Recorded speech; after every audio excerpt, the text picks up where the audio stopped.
اگر آپ تحقیق کریں گے تو پارسیوں کے ہاں خدا ایشور کو یا کائنات بنانے والے کو خدا کہا جاتا تھا، لیکن مسلمانوں نے اسے اڈاپٹ کیا نہیں ایشور کو.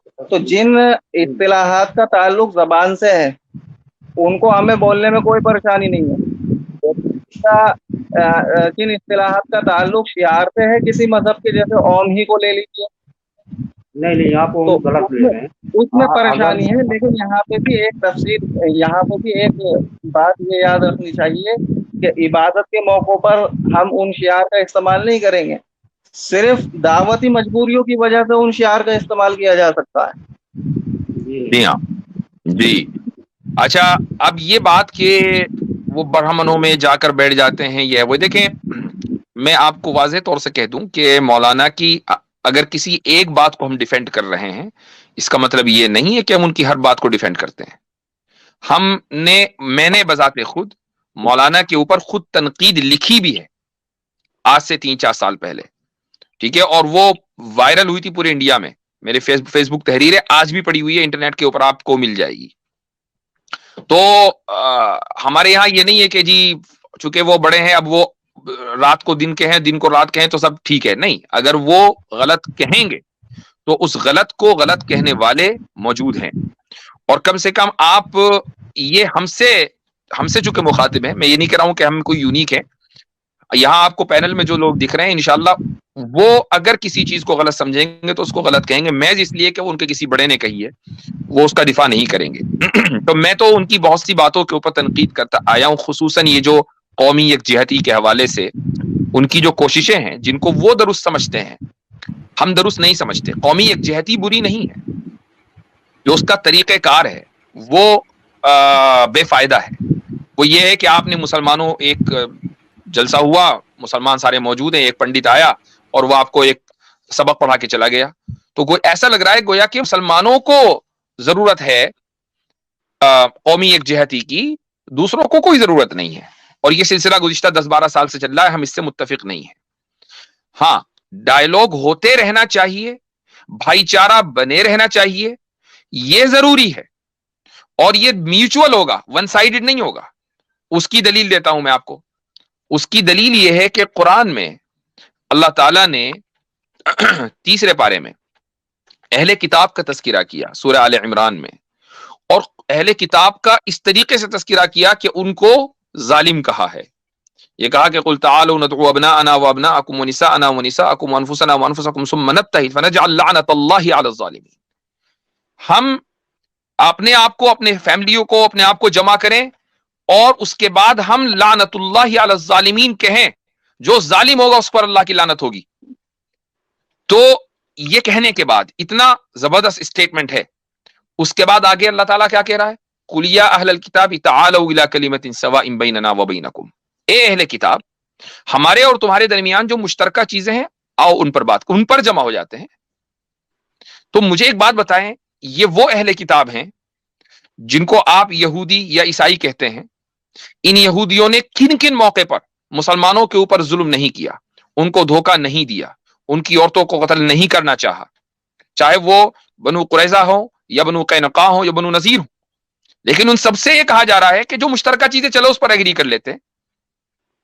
تو کیا کسی قوم کے ساتھ اس لیے کہ اس کا ظلم بڑھ گیا یا اس کے ساتھ حسن سلوک کا اور دعوتی مقصد سے حرام ہو جائے گا، غلط ہو جائے گا؟ ایسا نہیں ہے. ٹھیک ہے. اچھا مفتی صاحب، اس میں میں ایک چیز ایڈ کروں گا کہ میں نے ابھی پرسوں بھی دیکھا ہوں، ٹینس تھوڑی سی دیکھ رہا ہوں کہ ایک آدمی آیا تھا، وہ بھی گلا کر رہے تھے. جی جی. اچھا عمران بھائی میں بتاؤں آپ غلطی کہاں کر رہے ہیں؟ غلطی آپ یہ کر رہے ہیں کہ ہندو کے علماء کو آپ نے براہمڑوں کے ساتھ بیٹھتے ہوئے دیکھ لیا، آپ نے بیٹھنے کو اس بات کی دلیل سمجھ لیا کہ وہ دلالی کر رہے ہیں. کیا واقعی کسی کے ساتھ بیٹھنا؟ جی آج سے 100 ایئرس جب دارالعلوم دیوبند کا ہوا تھا تو بھارت کی پرائم منسٹر اندرا گاندھی کو بلا کے اس کو ہار پہنایا گیا تھا، ایک لیڈیز کو، ہزاروں لاکھوں مسلمانوں کی قاتل، جس کے بچے کی وجہ سے بابری مسجد شہید ہوئی.